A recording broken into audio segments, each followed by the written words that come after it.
sleepwalkers, what parallels are there between 2024 and 1914? Christopher Clark popularised the term sleepwalkers in his book The Sleepwalkers: How Europe Went to War in 1914.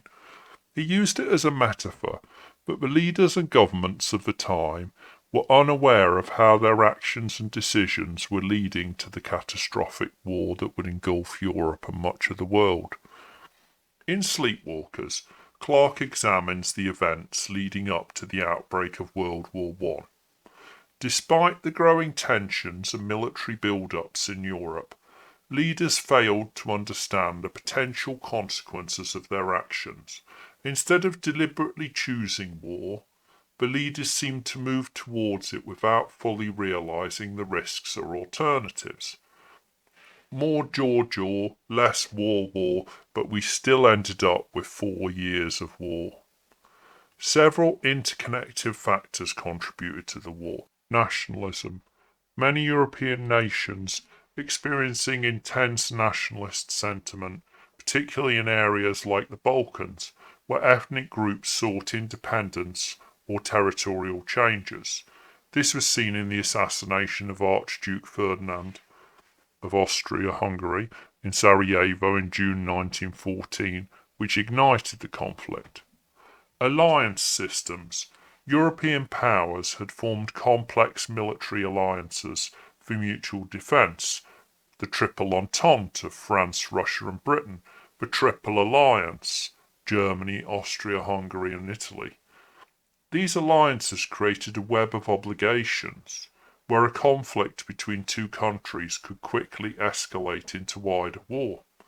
Imperialism. European nations were competing for colonial territories across the globe, which caused tensions.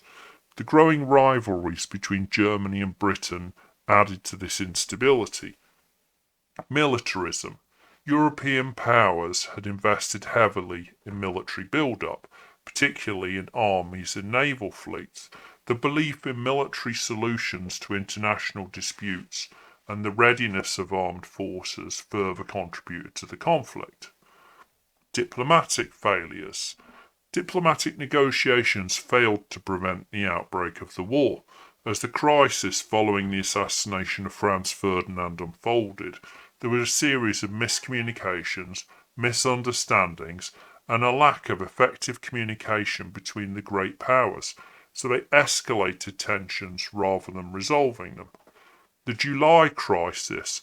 The immediate cause of the war was the July crisis triggered by the assassination of Archduke Franz Ferdinand.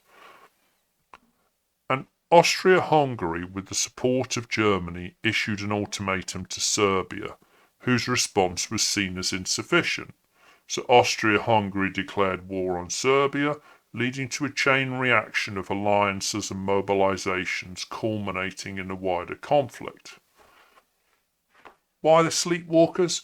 The political leaders and elites were not consciously steering Europe into war, but were instead reacting to events in ways that led to escalation.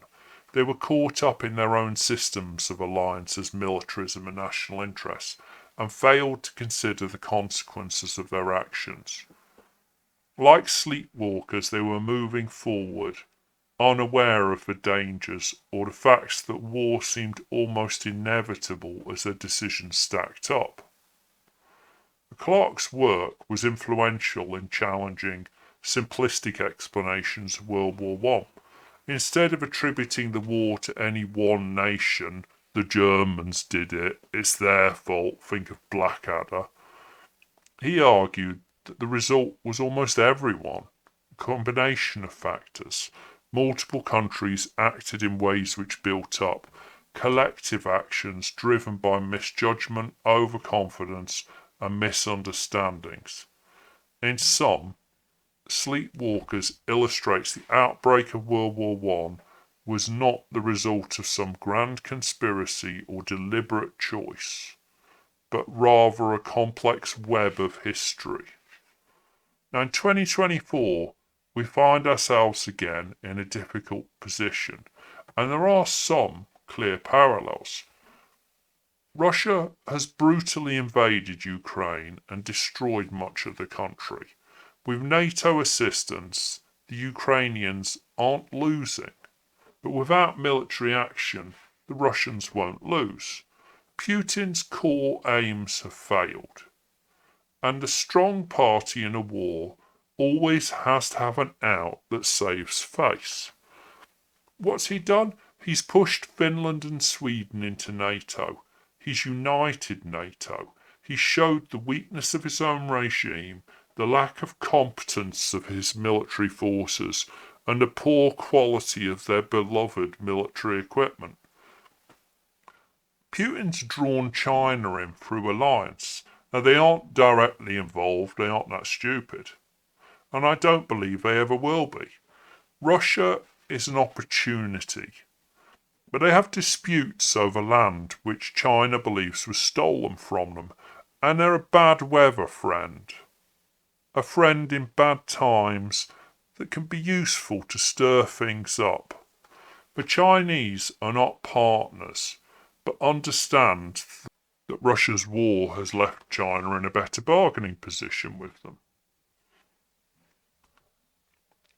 China, I don't want to suggest they're going to invade Taiwan, but it is their stated aim, and they are running out of time as their economy is not doing quite as well as they'd love to claim. And their population pyramid is not quite the shape it was planned to be. Iran is running proxy wars in Yemen against Saudi, Syria, Lebanon, and Gaza against Israel, and anywhere it can. They've thrown Hamas and Hezbollah on a bonfire to damage Israel.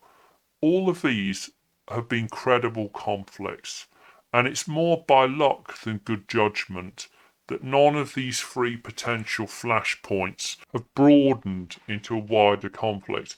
And where things have spilled over into destroyed pipelines, destroyed telecommunications, deaths outside of the country, military action in Africa, we've always been able to cool things down by poo-pooing those events. But Russia can't afford a peace which can't be sold as some form of victory.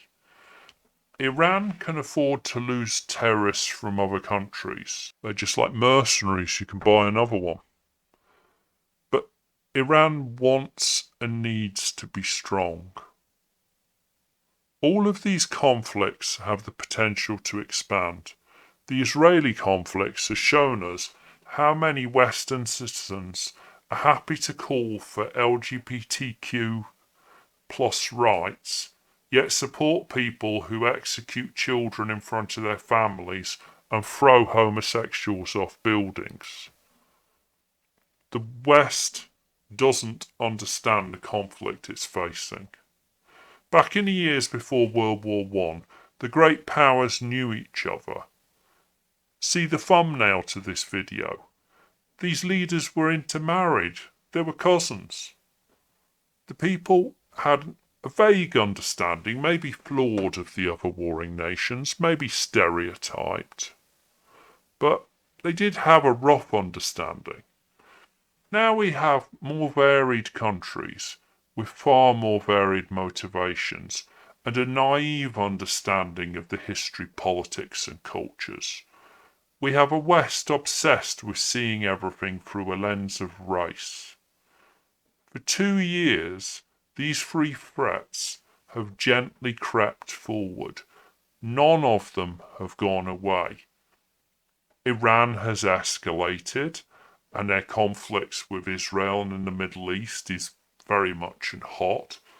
It so far has avoided spilling over to other Arab countries. Russia has failed to succeed whilst nudging the West to make decisions that harm Russia's interests. We are no further away from disaster. Can 2025 cool these conflicts, or will we just keep shuffling towards escalation? It's very easy for things to tip over into worse. It's quite hard to really pull them back. But there is good news. there are two things that weren't present in 1914, and this might be controversial to some, but China and Donald Trump. China wants a stable world that's not tipped against them. And whatever you think of their foreign policy, they use diplomacy and cash to press gently on the scales. They're mature, long-term thinkers looking to promote their interests and understanding why escalations are unacceptable. This is a maturity of diplomacy and international conduct which is sorely missing in most Western countries today. Trump is not a war hawk. He is the president most feared by the military-industrial complex. Perhaps that's one of the reasons why the media hate him so much. So, I'm not suggesting 2025 is going to be some conflagration, but 3 years of shuffling along with these three conflicts ready to kick off at any point, and actually kicking off, we are no closer to peace and stability, and it's very easy for things to go wrong.